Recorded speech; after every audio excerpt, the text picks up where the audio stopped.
Assalamualaikum warahmatullahi wabarakatuh. Alhamdulillahirabbil alamin. Qala wa ma khalaqnas samaa'a wal arda wa ma bainahuma la'ibin. Wassalatu wassalamu ala nabiyyina Muhammadin wa ala alihi wa ashabihi wa ummatihi ajmain. Sahabat sekalian, alhamdulillah kita kembali bertemu di program Islam Futuristik episode yang ke-38.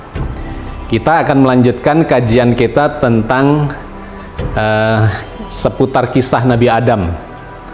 Pada episode kali ini kita akan melanjutkan kajian kita sebelumnya, di mana iblis enggan untuk diperintahkan bersujud kepada Adam. Malaikat bersujud, tapi iblis enggan untuk bersujud kepadanya.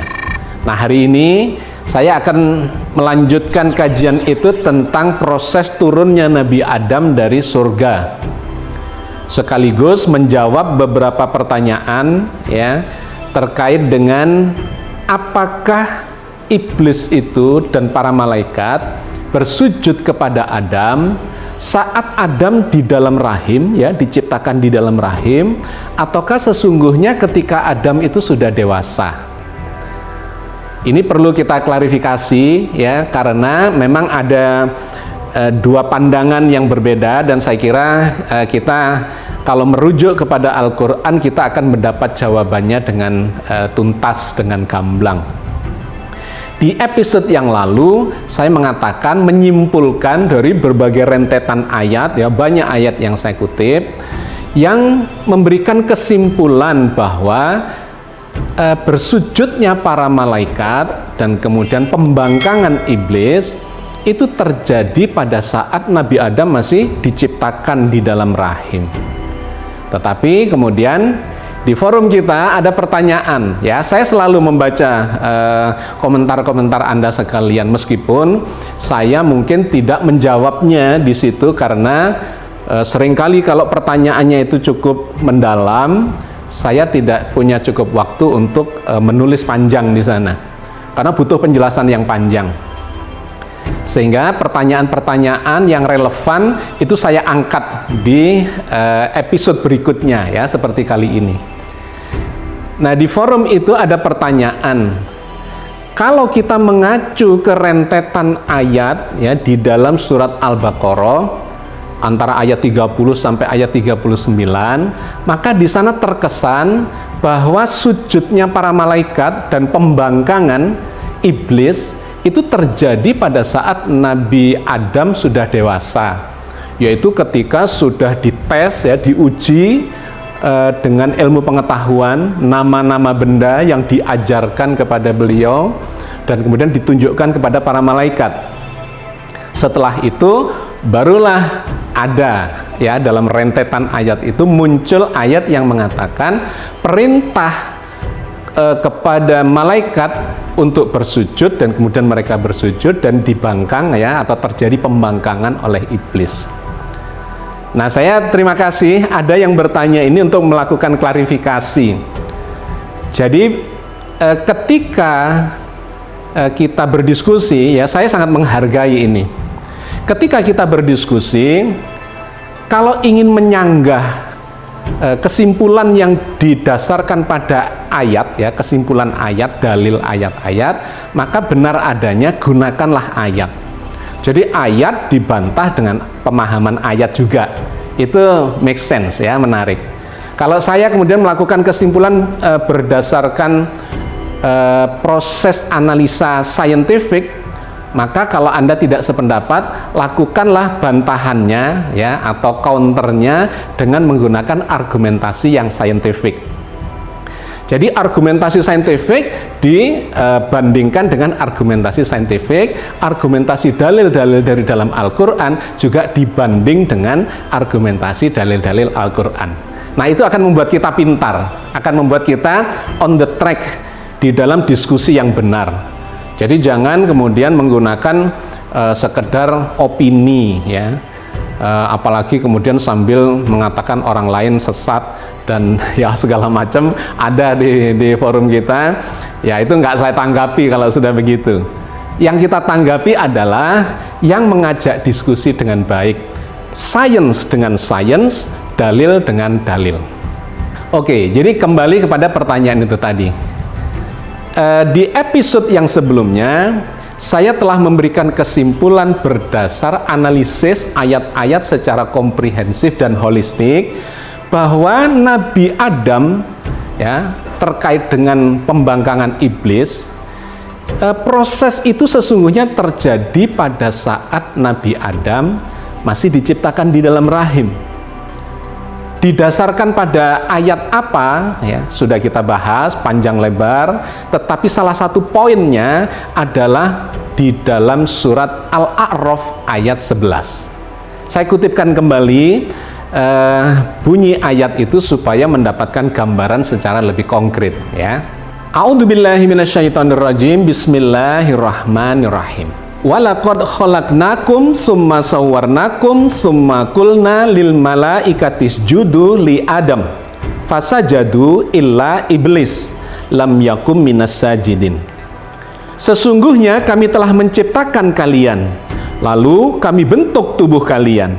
Kemudian kami katakan kepada para malaikat, bersujudlah kalian kepada Adam. Maka mereka pun bersujud kecuali iblis. Dia tidak termasuk mereka yang bersujud. Ayat ini dengan sangat jelas menggambarkan kepada kita kapan saat terjadinya peristiwa itu ya. Malaikat yang bersujud dan kemudian terjadi pembangkangan oleh iblis itu.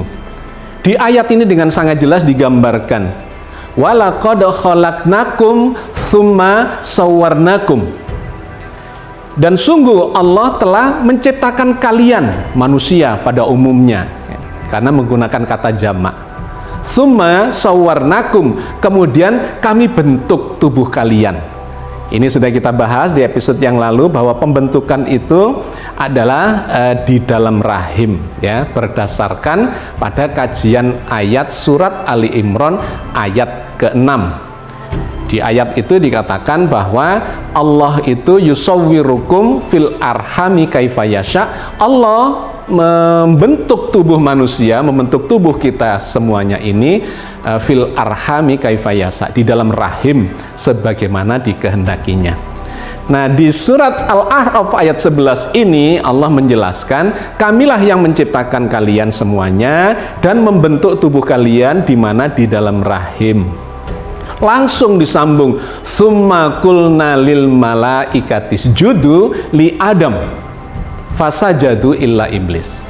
Kemudian Allah memerintahkan atau mengatakan kepada para malaikat untuk bersujud. Bersujudlah mereka illa iblis, kecuali iblis. Dia termasuk orang yang tidak mau bersujud.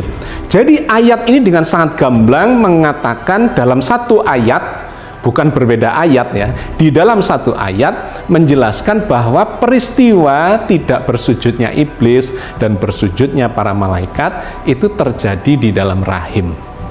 Ya, ini adalah kesimpulan yang kita kaji dari rentetan ayat di episode yang lalu. Nah, maka muncullah sanggahan, bagaimana dengan ayat-ayat yang ada di dalam surat Al-Baqarah ayat 30 sampai 39 itu memang bercerita tentang kisah Adam itu. Nah, kita harus melihat lebih detail di sana. Dimulai dari ayat 30. Ketika Allah menceritakan atau menginformasikan rencana penciptaan Adam sebagai khalifah itu kepada para malaikat. Wa idz qala rabbuka lil malaikati inni ja'ilun fil ardi khalifah. Qalu ataj'alu fiha may yufsidu fiha wa yasfikud dima wa nahnu nusabbihu bihamdika wa nuqaddisu lak. Qala inni a'lamu ma la ta'lamun. Ingatlah ketika Tuhanmu berfirman kepada para malaikat, sesungguhnya aku hendak menjadikan seorang khalifah di muka bumi. Mereka berkata, mengapa engkau hendak menjadikan khalifah di muka bumi itu orang yang akan membuat kerusakan padanya dan menumpahkan darah, padahal kami senantiasa bertasbih dengan memuji engkau dan mensucikan engkau. Tuhan berfirman, sesungguhnya aku mengetahui apa yang tidak kamu ketahui. ayat ini bercerita tentang kronologis ya, kronologis sampai ayat ke-39 bahwa sebelum Adam diciptakan itu sudah diinformasikan. Ya, ini pertama di ayat 30. Nah, di ayat 31 itu masih bersambung dengan itu. Di ayat 31-nya Allah berfirman, wa 'allama Adamal asma'a kullaha tsumma 'aradahum 'alal malaikah faqala ambi'uni bi asma'i haula'i in kuntum shadiqin. Dan dia, Allah, mengajarkan kepada Adam nama-nama benda-benda seluruhnya. Kemudian mengemukakannya kepada para malaikat lalu berfirman, sebutkanlah kepadaku nama benda-benda itu jika kamu memang benar orang-orang yang benar. Secara kronologis ayat ini memang berada ya, posisi kronologinya adalah sesudah ayat 30. Di ayat 30 adalah bocoran informasi tentang penciptaan khalifah di muka bumi. Di ayat 31 ini gambaran tentang Allah mengajari Adam ilmu pengetahuan. Jadi itu jelas adalah kronologis. Ayatnya juga dimulai dengan wa 'allama Adamal asma'a kullaha, dan ya Allah mengajarkan kepada Adam nama-nama benda itu. Jadi terasa kronologisnya meskipun tidak langsung berimpit itu, karena satunya adalah sebelum Adam diciptakan dan ayat 31-nya ini menceritakan tentang Adam yang sudah ada. Jadi ada jumping waktu yang panjang. Sebelum diciptakan sudah dibocorkan, sesudah diciptakan diajari ilmu pengetahuan. Yaitu ada yang bertanya juga, Pak, diajari ilmu pengetahuan itu waktu berada di dalam rahim atau di luar rahim? Ya tentu saja sesudah dia terlahir, sesudah keluar dari rahim. Karena di ayat 30 itu tidak disebut nama Adamnya, masih bocoran. Tapi di ayat ini, ayat 31 sangat jelas dikatakan wa 'allama Adamal asma'a kullaha. Allah mengajarkan nama setiap benda. Ya, kronologis. Kemudian lanjut lagi kita baca ayat ke-32-nya. Di sini Allah berfirman melanjutkan kronologisnya. Qalu subhanaka la ilma lana illa ma 'allamtana innaka antal alimul hakim. Mereka, para malaikat, menjawab, Maha suci Engkau, tidak ada yang kami ketahui selain dari apa yang telah Engkau ajarkan kepada kami. Sesungguhnya Engkaulah yang maha mengetahui lagi maha bijaksana. Ayat 32 ini dengan sangat jelasnya ya menunjukkan kronologis, karena di situ para malaikat itu memberikan jawaban atas statement Allah di ayat yang sebelumnya, di ayat 31-nya. Nah, jadi secara kronologis ini memang bisa dipahami sebagai sambungan cerita kronologis dari 30, 31, 32. Di mana malaikat kemudian mengatakan, ya kami nggak tahu, nggak bisa menjawab tantangan itu, kami ini hanya tahu apa yang diajarkan oleh Allah, selebihnya kami tidak tahu. Jadi secara kronologis jelas itu bersambung. Nah, kemudian dilanjutkan lagi ke ayat 33-nya. Ternyata juga masih kronologis dari sambungan rentetan ayat 30 sampai 33 itu. Qala ya Adam ambihum bi asma'ihim falamma amba'ahum bi asma'ihim qala alam aqul lakum inni a'lamu ghaibas samawati wal ardi wa a'lamu ma tubduna wa ma kuntum taktumun. Allah berfirman, hei Adam, beritahukanlah kepada mereka, para malaikat itu, nama-nama benda ini. Maka setelah diberitahukannya kepada mereka nama-nama benda itu, Allah berfirman, bukankah sudah kukatakan kepadamu bahwa sesungguhnya aku mengetahui rahasia langit dan bumi, dan mengetahui apa yang kamu lahirkan dan apa yang kamu sembunyikan. Nah, ayat ke-33 ini juga masih menunjukkan kronologis yang bersambung. Nah, ternyata ketika kita pelajari ya runtut ayat itu, fragmen cerita tentang Adam mulai dari diinformasikan sebelum diciptakan sampai kemudian diuji, itu satu paketnya ada di ayat 30 sampai 33 ini. Ketika nanti masuk ke ayat 34, itu ternyata fragmen cerita yang berbeda lagi. Dan di sini kemudian ditunjukkan ya oleh yang bertanya di dalam forum kita, ayat ke-34 itu seakan-akan memberikan gambaran bahwa peristiwa bersujudnya malaikat itu adalah setelah rentetan ayat 30 sampai 33 itu. Ketika sudah diuji ya, nama-nama benda disampaikan pada para malaikat dan malaikat kemudian mengakui. Nah, menarik, coba kita baca di ayat 34-nya ketika Allah memerintahkan para malaikat untuk bersujud. Apakah ini bagian dari rentetan ayat sebelumnya ataukah sesungguhnya ayat yang terpisah ya, fragmen yang berbeda.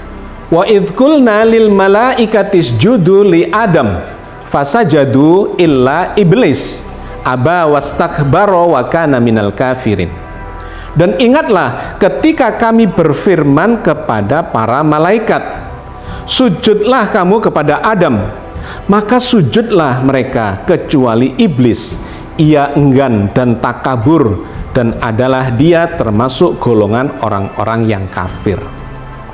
Peletakan ayat ini ya sesudah rentetan ayat 30 sampai 33 itu memberi kesan kepada kita seakan-akan perintah Allah kepada para malaikat ya, wa idh qulna lil malaikati isjudu li Adam, ingatlah dan ingatlah ketika Allah memerintahkan kepada para malaikat untuk bersujud kepada Adam, kemudian malaikat bersujud dan iblisnya membangkang. Itu seakan-akan sambungan dari cerita Adam di ayat 30 sampai 33. Tetapi kita harus cermat ya, memperhatikan bahwa ternyata ayat 34 ini dimulai dengan kata wa idh qulna lil malaikati isjudu dan seterusnya. Ternyata ketika sebuah ayat itu dimulai dengan kata wa idh dan ketika ya, bisa wa idh qulna ketika, dan ketika Allah berkata kepada para malaikat, atau wa idh qala rabbuka lil malaikati inni ja'ilun fil ardi khalifah ya, ayat 30 dari rentetan ini itu juga dimulai dengan kata wa idh, dan ingatlah ketika Allah. Ternyata ketika sebuah ayat itu dimulai dengan wa idh dan ingatlah ketika, itu ayat itu nggak ada sambungannya dengan ayat sebelumnya. Jadi sebuah fragmen yang berdiri sendiri. Ya, sebagai contoh nih, surat Al-Baqarah ayat 30 ya, yang kita memulai cerita tadi ya, itu dimulai dengan kata wa idh qala rabbuka lil malaikati inni ja'ilun fil ardi khalifah. Dan ingatlah ketika Allah akan menciptakan ya khalifah di muka bumi. Nah, ayat ini tidak ada sambungannya atau tidak nyambung dengan ayat 29. Sama sekali berbeda. Anda bisa cek ini nanti di setiap ayat di dalam Al-Quran ketika Allah memulai dengan kata wa'idh dan ingatlah ketika, maka itu dicek dengan ayat sebelumnya, itu sesungguhnya beda kronologis, beda fragmen. Di ayat 30 Allah memulai dengan wa idz qala rabbuka lil malaika, dan kalau dicek di ayat 29-nya ternyata bukan bercerita tentang Nabi Adam, melainkan bercerita tentang penciptaan langit dan bumi dan penciptaan segala macam fasilitas di muka bumi. Ya, itu contoh satu. Maka ketika kita membaca surat Al-Baqarah ayat 34 ini, di mana Allah menggunakan kata wa idz qulna lil malaikati isjudu li Adam, dan ingatlah ketika Allah mengatakan kepada para malaikat untuk bersujud kepada Nabi Adam, maka itu tidak bisa dimaknai bersambung langsung secara kronologis dengan rentetan ayat sebelumnya. Sehingga ayat wa idz qulna lil malaikati isjudu ini muncul dalam banyak ayat atau banyak surat yang sudah kita bahas di episode yang lalu, termasuk di dalam surat Al-A'raf misalnya, itu diulang lagi, dan di beberapa ayat atau surat yang berbeda. Kenapa? Karena itu fragmen yang sama sekali berbeda ya, tidak kronologis. Jadi sahabat sekalian, kita tidak bisa menggunakan ayat 34 di surat Al-Baqarah ini sebagai argumentasi untuk mengatakan bahwa para malaikat itu bersujud dan iblisnya membangkang. Terjadinya adalah saat Nabi Adam sudah dewasa dan sudah diuji dengan penguasaan ilmu pengetahuan itu. Karena memang dimulainya ayat itu adalah dengan wa idz qulna lil malaikati isjudu. Itu adalah fragmen yang berbeda lagi.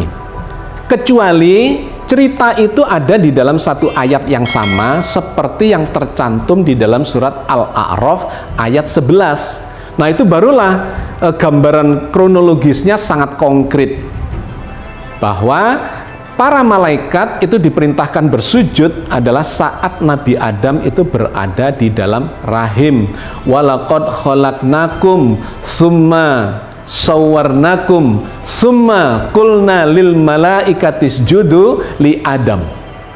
Ya, jadi sungguh kamilah yang menciptakan kalian dan kamilah yang membentuk tubuh kalian di dalam rahim seperti diceritakan surat Ali Imran ayat 6. Baru langsung kalimatnya di dalam ayat yang sama, summa qulna lil malaikati isjudu li Adam.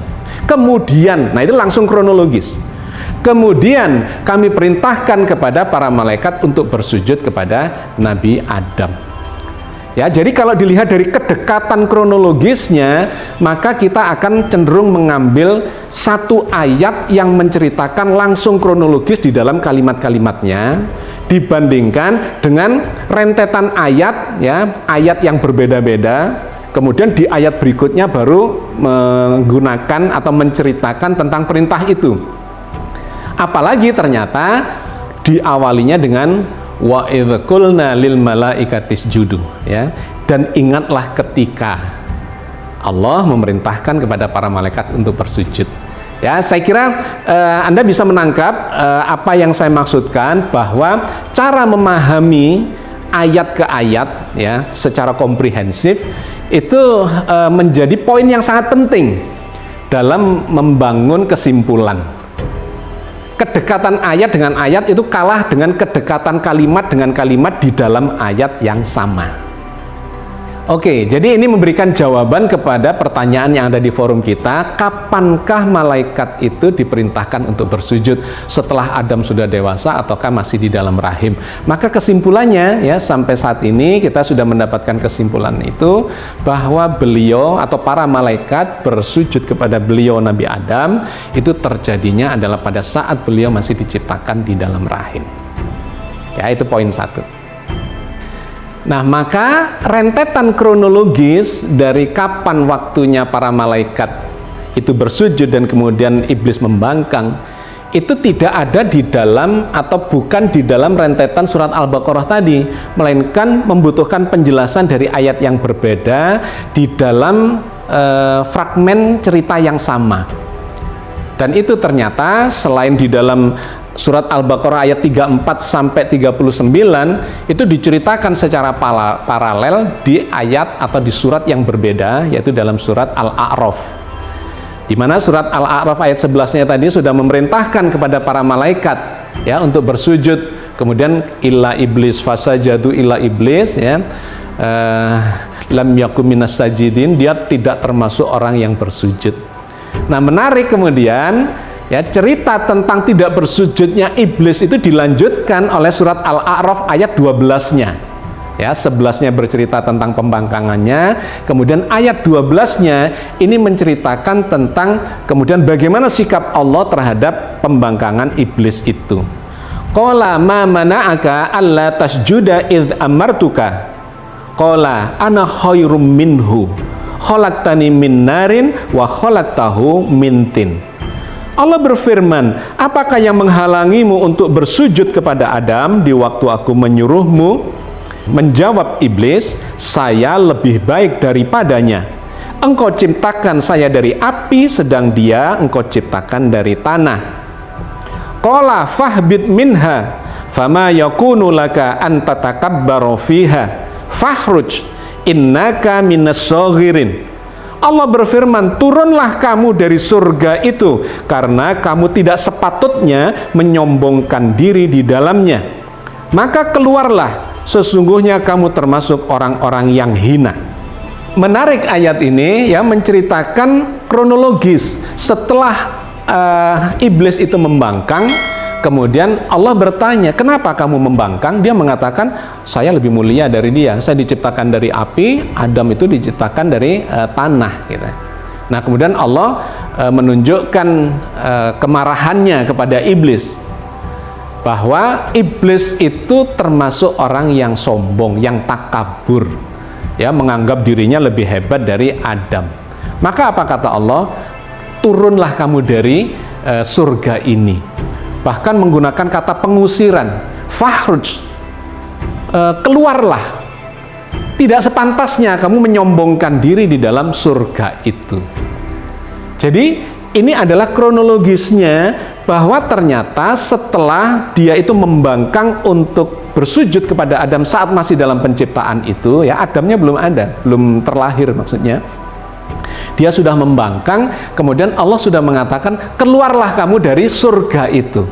Ternyata sebelum Adam itu menempati surga, yang menempati surga itu adalah iblis. Nah, tetapi karena dia membangkang perintah Allah itu, maka dia disuruh keluar oleh Allah dari dalam surga itu.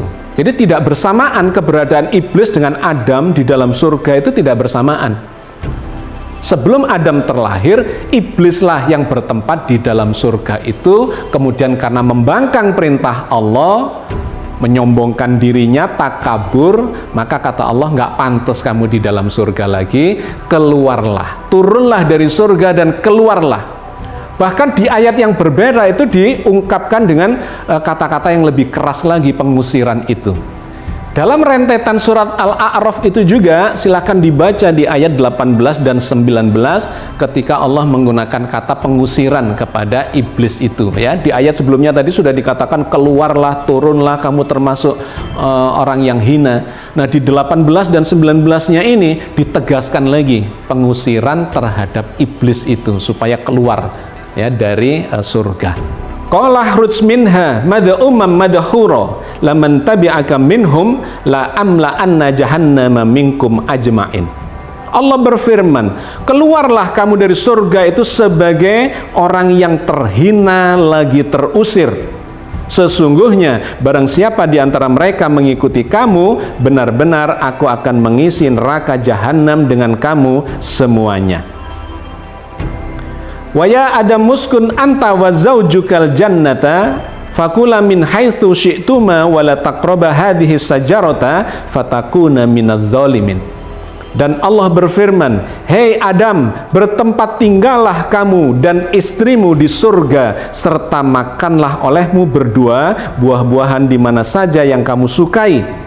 Dan janganlah kamu berdua mendekati pohon ini, lalu menjadikan kamu berdua termasuk orang-orang yang zalim. Sangat menarik informasi yang ada di dalam surat Al-A'raf ayat 18-19 ini. Karena di situ menunjukkan lagi kronologis, ya, yang menarik, sesuatu yang barangkali selama ini kita kurang memperhatikan. Ternyata menurut rentetan, ya, kronologis dua ayat ini, iblis itu adalah berada di dalam surga sebelum Nabi Adam. Karena takabur, membangkang perintah Allah, kemudian diusir oleh Allah. Turun dan keluarlah, terhina dan terusir dan seterusnya, keluar. Setelah itu di ayat 19-nya Allah mengatakan kepada Adam, wahai Adam, sekarang tinggalilah surga itu bersama dengan pasanganmu, dengan istrimu. Jadi menarik, ternyata itu bergantian, tidak bersamaan. Iblis duluan, kemudian setelah itu Adamlah yang menempati surga. Maka ini menjadi background yang memberi penjelasan semakin gamblang kenapa iblis itu sangat marah kepada Adam. Karena disebabkan oleh munculnya Adam inilah dia kemudian terusir dari surga, yang dulunya itu tempat tinggal iblis, kemudian diusir, dijadikan tempat tinggalnya Adam dan Hawa. Maka nanti pada cerita selanjutnya, ya, kronologi selanjutnya, dia menunjukkan kemarahannya itu. dan kemudian berjanji akan mengganggu, merayu, menyesatkan dan sebagainya Adam dan keturunannya, seperti yang sudah kita kaji di episode yang sebelum ini. Oke, sahabat sekalian ya, saya kira kita semakin mendapatkan gambaran tentang kronologisnya supaya kita tidak kebolak-balik, bahwa rentetan itu terjadi mulai dari saat sebelum Adam diciptakan, kemudian diuji, kemudian diperintahkan untuk bersujud kepada para malaikat, dan kemudian terjadi pembangkangan iblis. Iblis kemudian diperintahkan keluar atau diusir dari dalam surga, dan kemudian Adamlah yang ditempatkan di dalam surga itu bersama dengan istrinya. Nah, kemudian sebagai penutup dari ini, saya ingin menunjukkan kepada kita semua bahwa Nabi Adam itu nanti digoda, diganggu, dirayu oleh setan. Ya, setan adalah keturunan atau pengikutnya iblis. Jadi iblis tidak lagi masuk ke dalam surga itu karena sudah dinyatakan diharamkan surga itu baginya. Keturunannya yang masuk mengganggu dan merayu Adam untuk melakukan pelanggaran.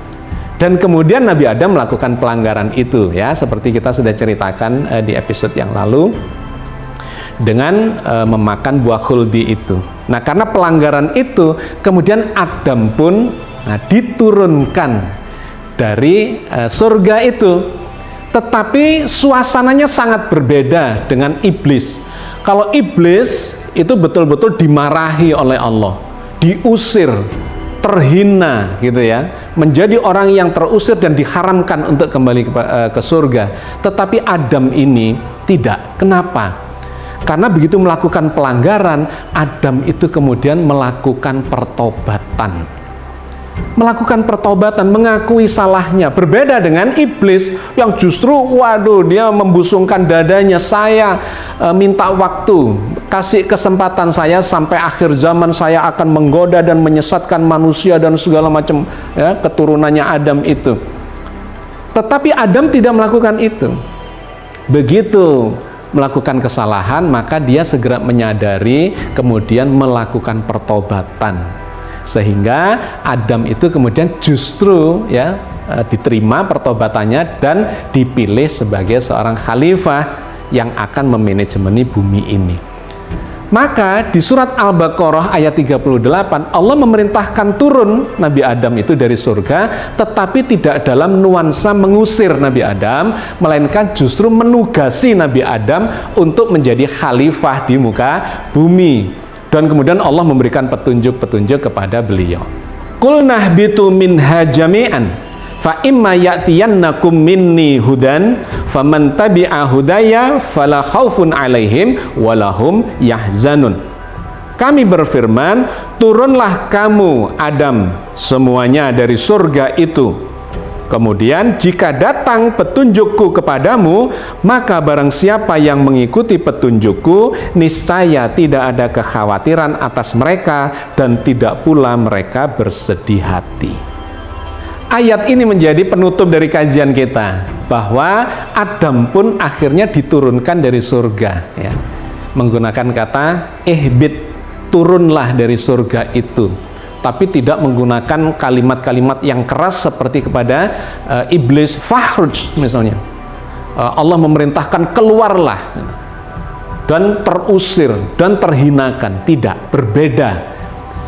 Sehingga Adam dan keturunannya ini nanti sama sekali tidak diharamkan untuk kembali ke surga. Sedangkan iblis dan setan itu tempatnya nanti di neraka. Jadi berbeda sekali ceritanya antara keduanya ini. Nah, di ayat ini kemudian menunjukkan bahwa Nabi Adam diperintahkan untuk turun dan kemudian mendapatkan risalah atau mendapatkan perintah, mendapatkan petunjuk dari Allah untuk menjalani kehidupannya di bumi ini dan kemudian menjadi khalifah bagi planet bumi ini sampai di zaman kita ini. Oke, sahabat sekalian, saya kira saya cukupkan sampai di sini kajian kita kali ini ya. Mudah-mudahan sudah ada klarifikasi dari apa yang dipertanyakan dan ada tambahannya tentang proses turunnya Nabi Adam untuk menjadi khalifatu fil ardi. Mudah-mudahan Allah memberikan berkah yang banyak buat kita semuanya. Amin ya rabbal alamin. Assalamualaikum warahmatullahi wabarakatuh.